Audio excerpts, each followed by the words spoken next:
Good evening and welcome to the Weekend Primetime. We are in an unusual political moment here in America, one in which recent Trump setbacks have only served to highlight the extent to which the president's personal interests have consumed the needs and priorities of the rest of us.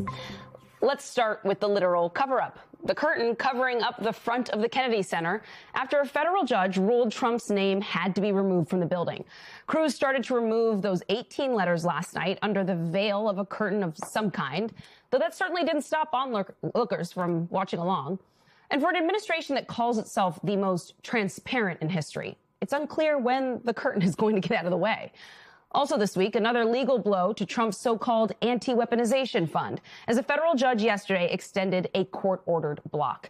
And yet, you need not look very far to find that Trump has successfully reshaped the city of D.C. in his own image. And with it, our government.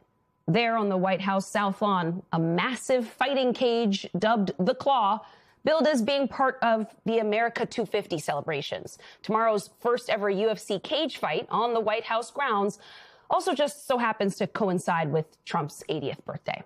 And then let's check in on the Defense Department, where the alpha men over there are releasing a new Peace Through Strength promotional video during a war, no less, and filming whatever this is from Defense Secretary Pete Hegseth.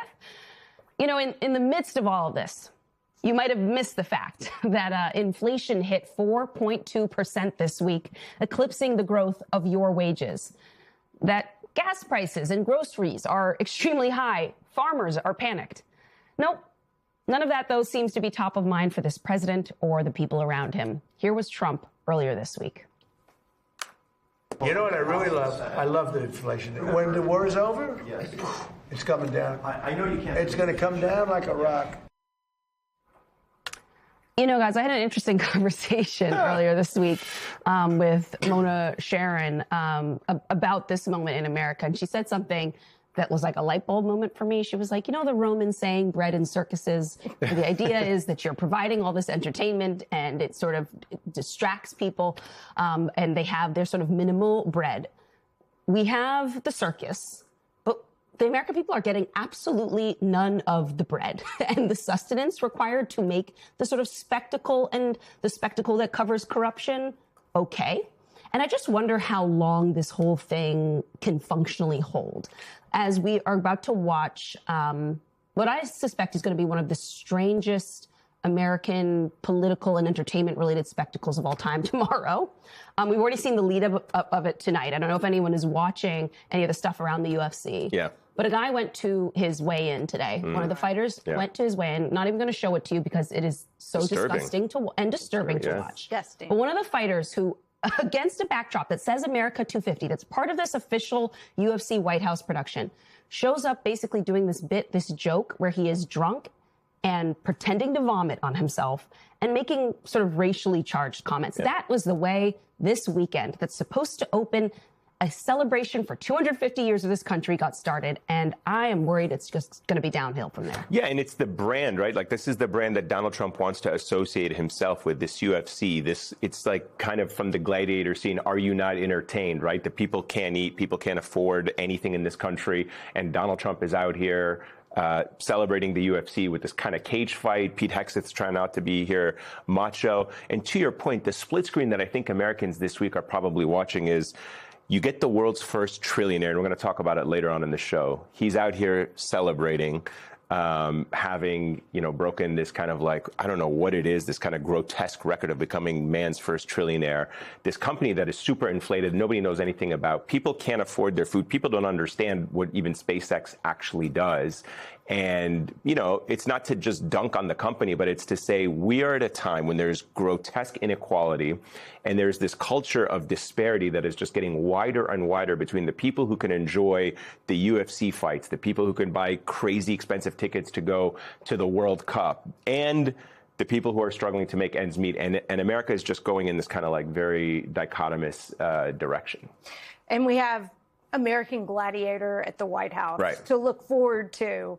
And here's what I found striking about it. I think we have where how Trump and his allies could profit from the UFC fight. There's always a profit margin.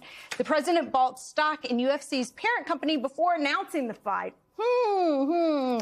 In some professions, that would be considered insider trading. Yeah, my friends on Wall Street would not realize. These days in politics, you just have to assume when something happens that there is a back end for someone and they are profiting while Americans deal with the gas prices spiking and a war that is being, new weaponry bought that might be companies that certain administration members have vested interest or their families. It's just the ripple effect constantly. To your point, I just want to play this soundbite of Marco Rubio talking about the UFC, comparing it to the moon landing. If our viewers missed it, watch this.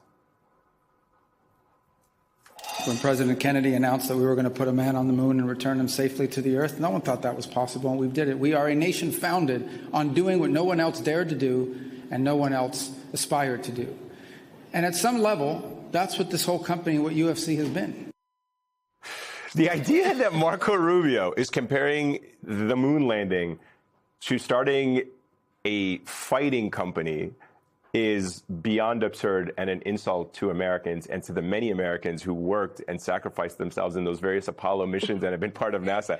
Because it's like, now, first of all, not only is it insulting to everyone who worked on the moon landing and got man to space for mankind, but also to reduce that entire enterprise, that entire endeavor into a man who started a fighting company is just... Maybe Rubio's just admitting he doesn't think that the moon landing was real, like our senior producer, Joanna, who questions it. He is admitting the moon landing is just as fake as UFC wrestling, which is also fake. Right. He's comparing two fake that he sees.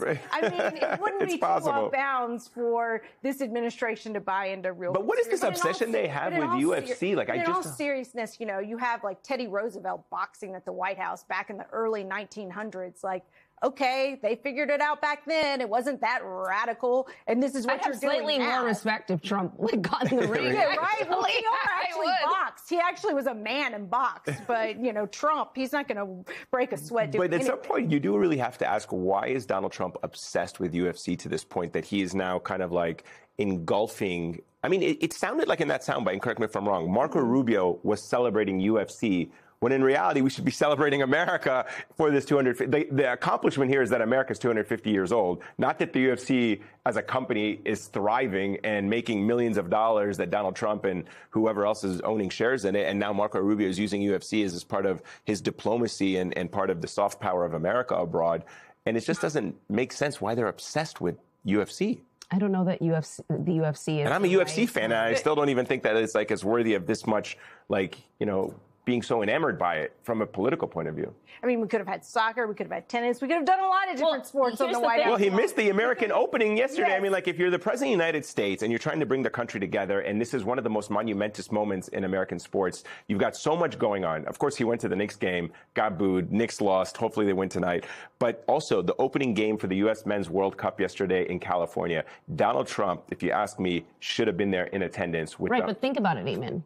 What does the UFC look like versus the game of soccer? Yeah, exactly. It's very true. It's very true. Soccer is a global sport that represents everyone. And diversity. It represents diversity. There are players who come from backgrounds that this president has personally, Well, the player who scored the 2 goals yesterday for the U.S. is a person who has benefited from birthright citizenship. His parents were, Nigerians. Think about the Haitians who are here getting their opportunity to play and to potentially win at a time when we are trying to deport, record numbers of Haitians. I think one of the problems with soccer, for the current American political establishment is that it kind of undermines their whole story about the American fabric and what this project of theirs is about. FIFA Trophy award winner of such an esteemed honor as Donald Trump. The first ever FIFA Peace Prize winner.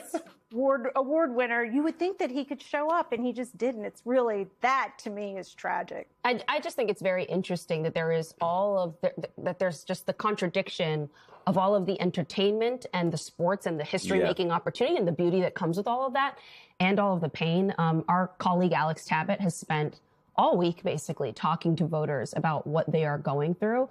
And I want people to just hear, because we've been talking about the bread and the circuses, hear from the people who are struggling to get some of the bread. I think at a certain point, once somebody gets to a place where they've reached a certain level of money, they kind of become a little bit disconnected from humanity. Meanwhile, there are people here that are, you know, like functioning off of SNAP and food stamps and not a lot of resources. And it's tough because when you can't take care of your own security, then you're not able to take care of your next needs of my happiness, my connections with others, being able to go and find a job and kind of help your life flourish. And it's not just, I mean, she spells out that people are struggling with those things, but this administration is also actively trying to undermine and cut all of those things, those basic supports that, even as they exist right now, are barely keeping so many Americans afloat. Yeah, absolutely. So we've got a lot to unpack throughout the course of the next couple hours. We'll leave it there for now.